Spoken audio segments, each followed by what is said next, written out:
L'Olympique de Marseille qui a évolué avec un milieu composé de 3 joueurs, la personne de Holzberg, de Rabiot et de Rongier, qui a fait une très belle prestation.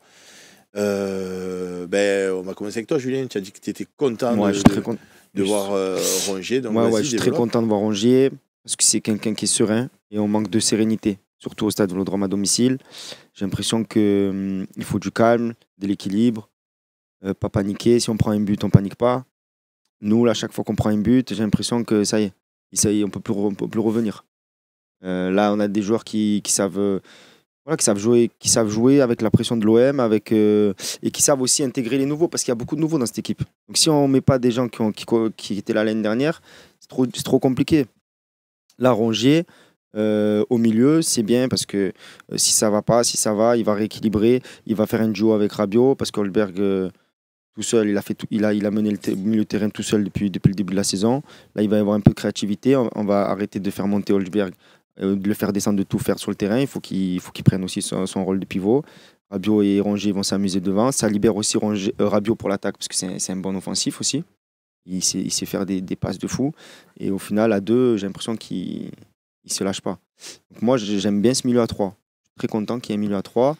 Et Rabiot va pouvoir faire des belles passes à Greenwood ou à Luis Enrique. Et en plus, il marque Rongier, on n'a jamais vu ça. C'est quand même, faut fêter ça. De Zerbi sur Rongier qui dit le temps nous prouve que cette équipe a besoin de quelqu'un qui met de l'ordre sur le terrain. Rongier a ses caractéristiques. Il a fait une très bonne partie. C'est vrai que je ne voulais pas le changer, mais il avait reçu un carton jaune et j'avais peur du second avertissement. Mais même sur ça, sur les cartons, on a pris trop de cartons rouges. Lui, à mon avis, c'est. Juste excuse, je finis le déclin. Donc je l'ai remplacé. Je suis content de l'avoir. J'ai essayé de mettre les joueurs dans leur position idéale. Vas-y, dis-nous, Julien. Non, mais lui, il sait gérer les cartons, pour le coup. Je pense qu'il sait gérer. Quand on a pris des cartons rouges, là, bêtement, ça, avec un joueur un peu intelligent sur le terrain, il pourrait dire à Mopé tranquille ou ce genre de choses. Moi, je pense que mentalement, dans une équipe, c'est trop important. On a sous-estimé ça en mettant que des nouveaux dans l'équipe.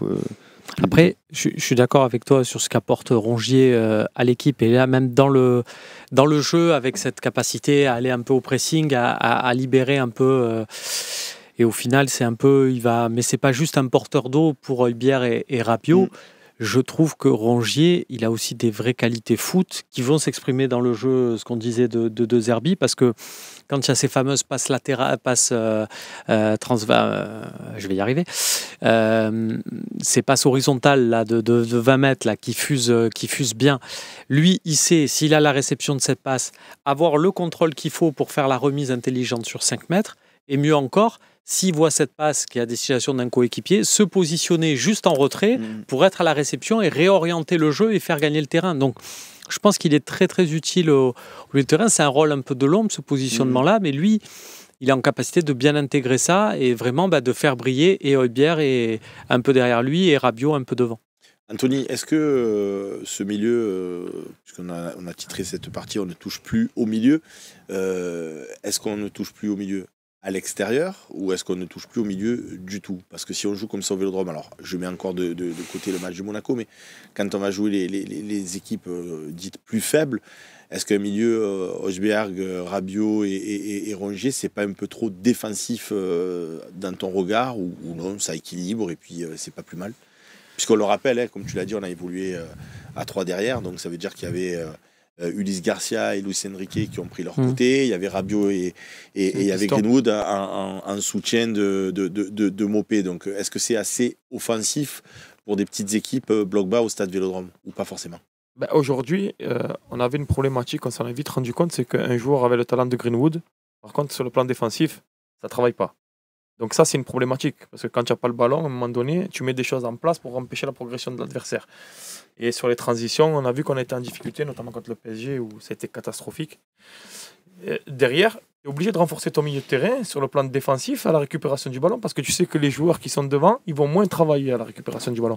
Par contre, tu sais qu'à la récupération du ballon, ces joueurs-là, ils vont pouvoir faire la différence. Et je pense que c'est un peu ce qu'a voulu faire De Zerbi sur ce match-là. Il s'est dit, je vais renforcer un peu mon milieu de terrain. Je vais faire entrer Rongier. En plus, Rongier, moi j'adore, c'est un garçon plein d'humilité. On l'a pas entendu avec toutes les galères qu'il a eues. Mais il a dit lui-même, j'ai fermé ma bouche et j'ai travaillé. Exactement, c'est un garçon comme ça. Il a célébré avec les autres, il n'a pas fait tout seul. Ça, c'était beau. Et du coup, Tu es content qu'il ait marqué, hein? Il n'a jamais marqué. Non, mais c'est vrai.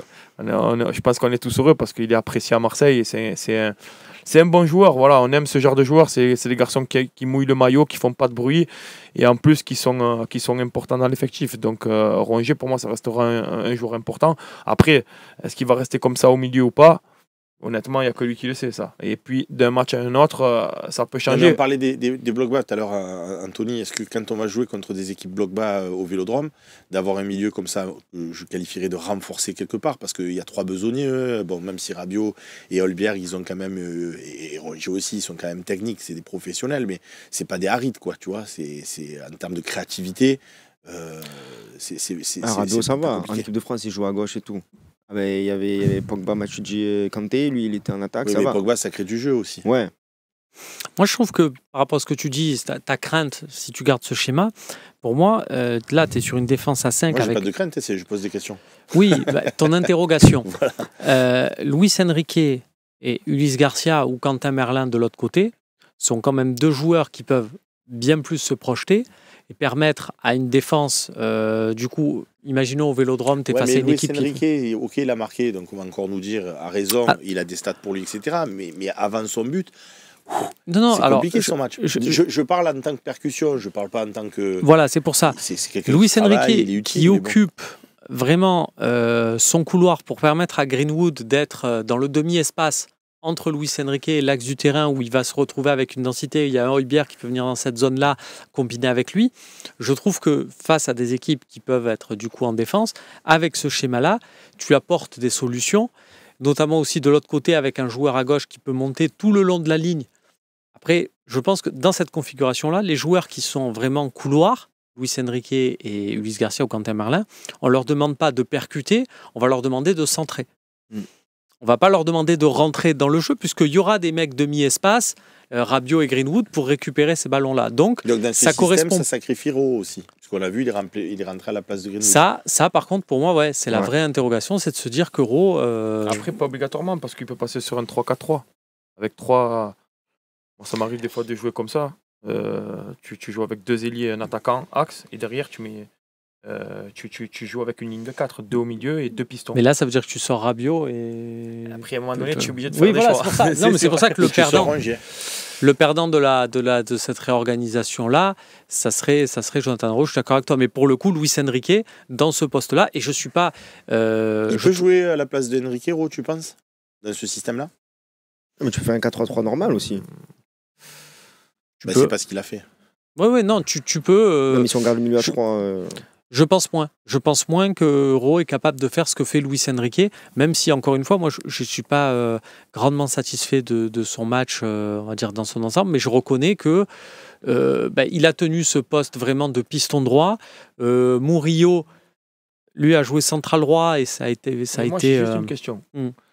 Est-ce que le contenu du match, s'il est au Vélodrome, est-ce qu'on serait content en sortant du match? C'est une bonne question, mais tant qu'on gagne, moi je suis content. C'est vrai. Oui, mais là, d'en marquer 3 comme ça. Est-ce que quand on sort du match au Vélodrome avec ce match, quand tu sors du match, que tu as vu le match, ok, tu as gagné, tu as pris les 3 points, on est tous contents, et sur le plan comptable, c'est top, mais est-ce que quand on sort du match, on va se dire, putain, l'OM ce soir, ils nous ont régalé, ou c'est un match moyen? Moi, je suis désolé, si on fait ce genre de prestation au Vélodrome, je pense pas que les gens ils vont sortir, ils vont dire, ce soir, on s'est régalé par le contenu de ce qu'a proposé l'équipe. Non, tu as raison. Donc, par rapport à ça, attention, à l'extérieur, c'est une chose, mais chez nous, ça sera autre chose. Comme on l'a dit, tu as une pression, il y a une attente, tu es obligé de faire du jeu, et les gens, ils veulent qu'on gagne. Et heureusement qu'ils veulent pas qu'on perde. Eh oui. Non, après, il y a eu 2 mi-temps quand même. La première, elle était pas ouf, mais la deuxième, moi, je trouve qu'on a quand même géré. Hein. Oui, parce qu'on place... en fait, on marque ce premier but qui nous donne confiance. Ouais. Et derrière, on apprend à faire mal. Mais c'est vrai que Loïc nous a montré les stats du match et on l'en remercie. On voit que Lens a plus de XG que l'OM. Alors ça tient Ça tient à rouler. Ça tient de Enzola aussi. On a une nouvelle. Je comprends pas comment il calcule les XG. Il faudra que je regarde un jour parce que je veux dire le Mopé, le tir qu'il a tout seul face au cage, c'est pas c'est pas 100% de but, mais en fait ça te prend à partir de tous les mecs. But, mais bon. Tous les mecs, tu vas prendre 100 mecs, les 100 derniers mecs se sont trouvés dans la position de Mopé. Combien ont marqué de buts? Ça va ajouter, donc du coup tu vas créer à partir de là un coefficient. Il y en a par exemple 70 qui ont marqué dans cette position. Mais tu as marqué 3 buts, donc c'est pas des buts où tu as fait une tir de l'espace de ta surface. Donc si tu as marqué 3 buts, c'est que sur les 3 occasions tu pouvais marquer un but, quoi. Je pense, par exemple, notamment celui d'Højbjerg, les mecs qui ont eu un coup franc à cette position-là du terrain, il n'y en a pas beaucoup. Si tu prends les 100 derniers à cette position-là. Il y a un mur en face aussi. D'habitude, il y a un mur. Brice Samba, j'ai revu. Là, j'ai pas compris ce qu'il a fait. Il n'a pas été. Il a mis son mur d'un côté, de l'autre côté. Il a dit vas-y, tire, il y a la place. Hein. Tu dirais il est obligé parce que. Je vais mettre le mur, il va mettre 2 murs. Non, mais d'accord, mais quand tu mets ton mur, Julien, d'un côté, toi tu mets de l'autre côté. Lui, il s'est mis au centre des cages et du coup, avant qu'il tire le coup franc, je dis, mais ma foi, tu tires tout droit, tu tires fort. Mais c'est ça, mais il a regardé, il a dit, bon, ok. Après, il faut la faire, cette frappe. Oui, bien sûr. Mais je crois que c'est son premier coup franc direct à Højbjerg dans sa. Tu vois, ça veut dire aussi ce que ça veut dire. Tu tires là. Merci Brissou. Bon, donc sur ce milieu, Romain, pour conclure cette partie, non, moi le change ou on le change pas? Moi, en fonction de si on joue à domicile ou à l'extérieur. Moi, je reste là-dessus. Après, je pense que De Zerbi et ce qu'on lui demande aussi, c'est d'avoir un coup d'avance. Il nous a montré que c'était pas un coach enfermé dans un système. Donc, faisons-lui confiance pour la suite. Après, ceci dit, peu importe la configuration, mais ce Rongier, Højbjerg, Rabiot, si ça peut ne pas sortir de l'équipe, ça me va. Et ouais, moi je pense que le milieu à 3 là, il est parfait. Après, il faut savoir soit on met un défenseur, soit on met Ro. En gros, c'est ça, je pense. Soit on joue à 5, soit on joue à 4 et il y a Ro. Moi, j'aimerais bien voir Ro. Donc, ça fait 4. 4-3-3. Je propose, hein. Si tu m'écoutes, Roberto. Ouais, après, ça sera peut-être après, le la défense, cas. elle est là. Et à 4, on a vu que ça marchait pas trop, donc je sais pas. Comme on a dit, il a cherché une stabilité défensive. Quand vous voulez parler de la défense? On y va, c'est la troisième partie.